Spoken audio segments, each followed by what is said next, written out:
Hello guys, this is Donald's Movies, and welcome to the 56th episode of the World of Warcraft lore Q&As.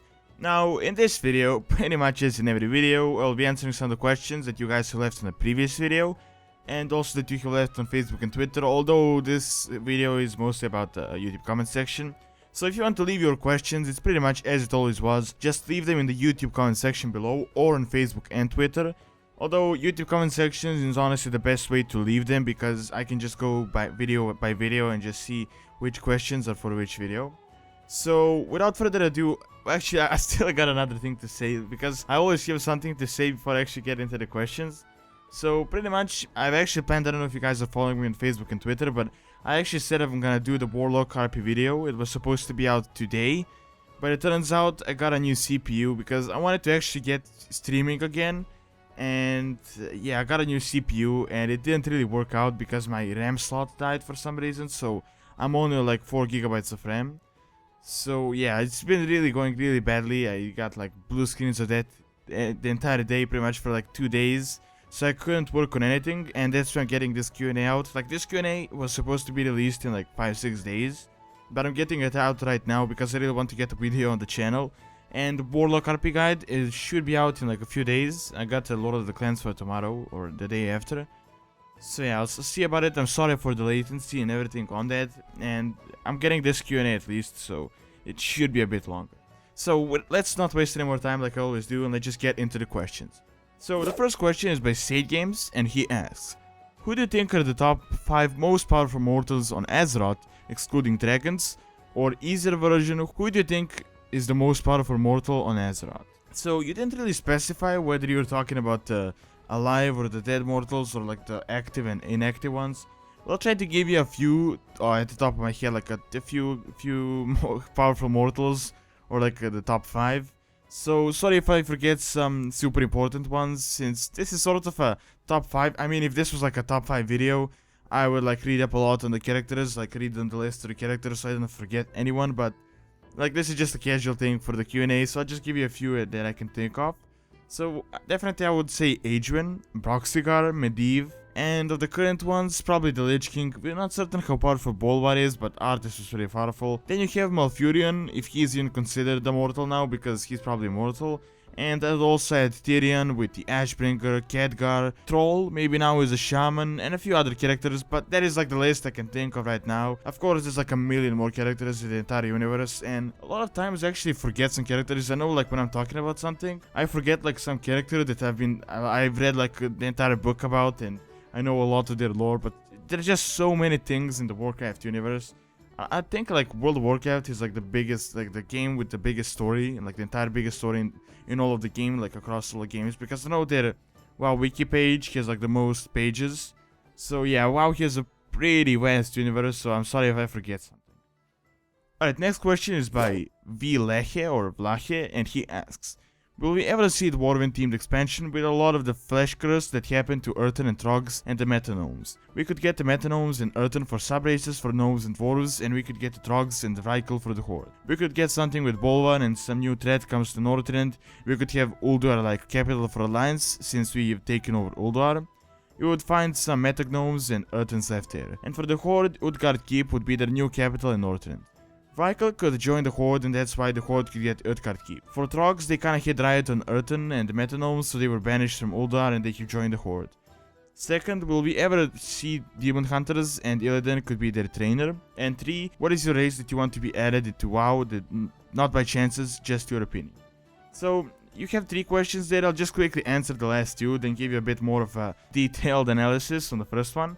So I would think we would see Demon Hunters, but I don't think Illidan would be the trainer. And also on the races, I would probably say the Ogres.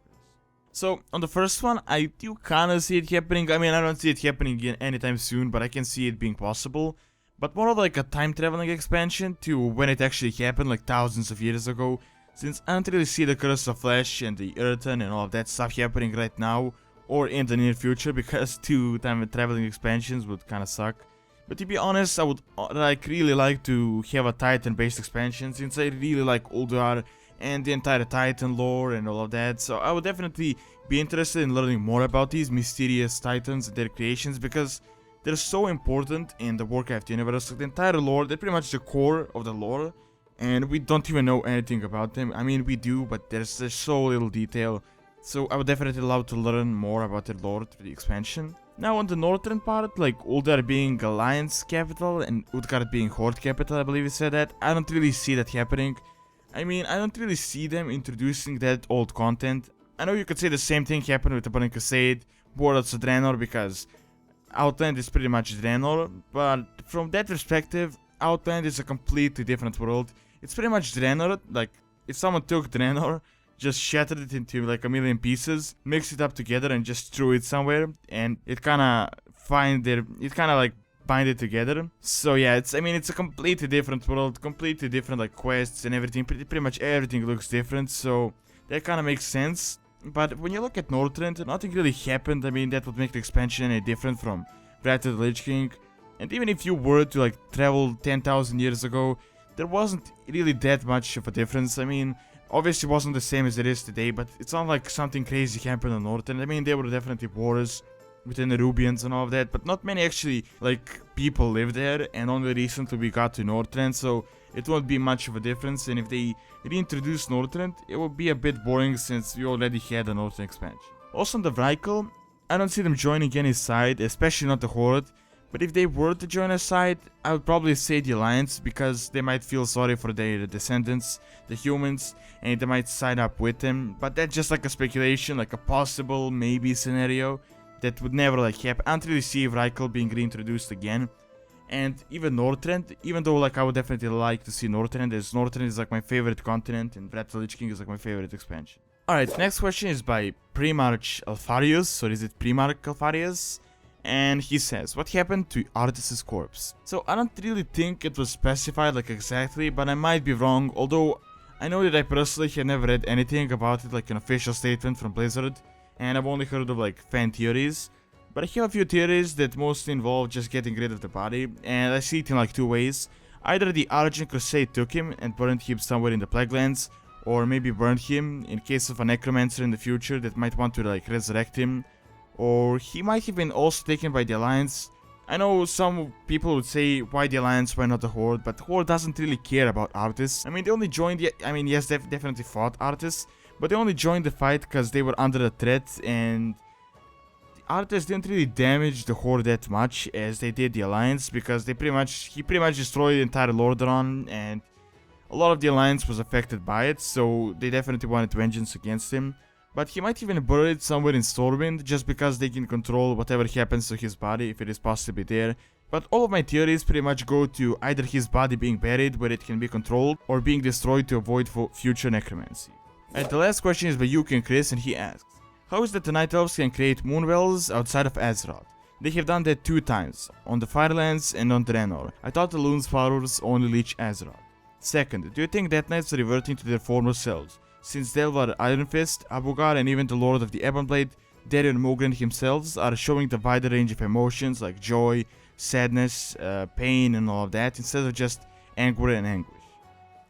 Third, lore-wise, how do you think Draenei and the Draenor Frostwolves react to Death Knights, especially those of their same race and Warlocks, since being a Death Knight is disgrace for the Draenei and Warlocks, or demonic magic. On the Draenei culture, ruined their old homeworld of Argus, and on Orcish culture, they aren't particularly seen as good guys because the elements reject them.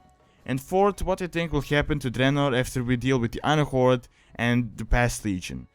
Will it have the same fate as Pandaria, becoming a farm for hire for both Alliance and Horde, or will Khadgar seal the breach in time and leave them for their own dimension? Alright, so there's a lot of questions here, but I guess I could just answer them all together. I don't really see them splitting into different videos, since I guess I can answer them pretty fast. So, for the first one, I would say it's more of a gameplay thing. I don't think it's really connected with lore in any way, and they just see moonwells like human farms and orc burrows. I don't think they really care too much about the lore in that aspect. They pretty much just put them because like the moonwell is like the Night Elf signature, so that's kind of the entire thing with that. Now on the second question, I would say a bit, but not completely, as they definitely aren't the same as they were before under the Lich King, and are a bit more like themselves now, but I don't think they will ever like gravitate towards their former selves and be exactly what they were before they turned into Death Knights. since after all they're still dead, and no matter how much they change, they're still gonna stay dead. They can't like res in any way. So it's sort of the same situation as with the Forsaken, although they were created sort of in different ways. Now on the third question, I'd say they don't really care too much, since pretty much any help is of great significance, and I don't think really at this situation, like at this point, they can just pick and choose who can help them and who can't. Alright, and on your last question, I would say it would stay there, because they can't just close it off, since people are going to play the expansion after it, like in 3 or 4 years, 5 years, and even once a new one comes out, then there are gonna be new people that are gonna join World of Warcraft, and they're definitely going to want to experience what they have been working on for the past like 5 years or something like that. I don't know how long they've been working on Worlds of Draenor. I believe they started around Mists of Pandaria, maybe a bit before that, a bit before release, and they're still gonna work on it for like 2 years, so there's definitely gonna be good like 3 or 4 years of work, and I definitely don't see them closing the Draenor portal, so no one can experience it ever again. Alright, that is all I have for this Q&A. Thanks a lot for watching, and you can leave your questions either by the YouTube comment section, Facebook and Twitter, and honestly the YouTube comment section is just the best way to leave them if you want to get them featured in the video. Alright, so that is pretty much it I have for this video. As I said, I'm gonna try to get the Warlock RP guide out. I'm really having some computer issues. I guess I fixed them now, even though my PC is slower. Like, the entire point of getting a new CPU was for the PC to be faster, but it's not really going that great with the 4GB of RAM. And even World of Warcraft is just really badly optimized, and I can like play the newer games, but World of Warcraft is just really bad on the FPS. I mean, the FPS works good, but when I record it's not really that great. It's not like super fluid.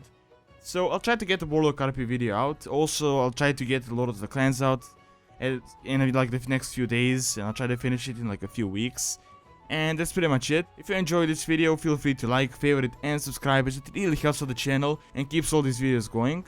And also check out my Twitch.tv channel, as I will try to stream soon once I fix everything with my computer. So I will try to get back on the like, regular streaming, although I really don't know at this point when. And yeah, that is all there is for this video. I'm already taking too much time. Thanks a lot for taking time out of your day to watch this video, and see you next time.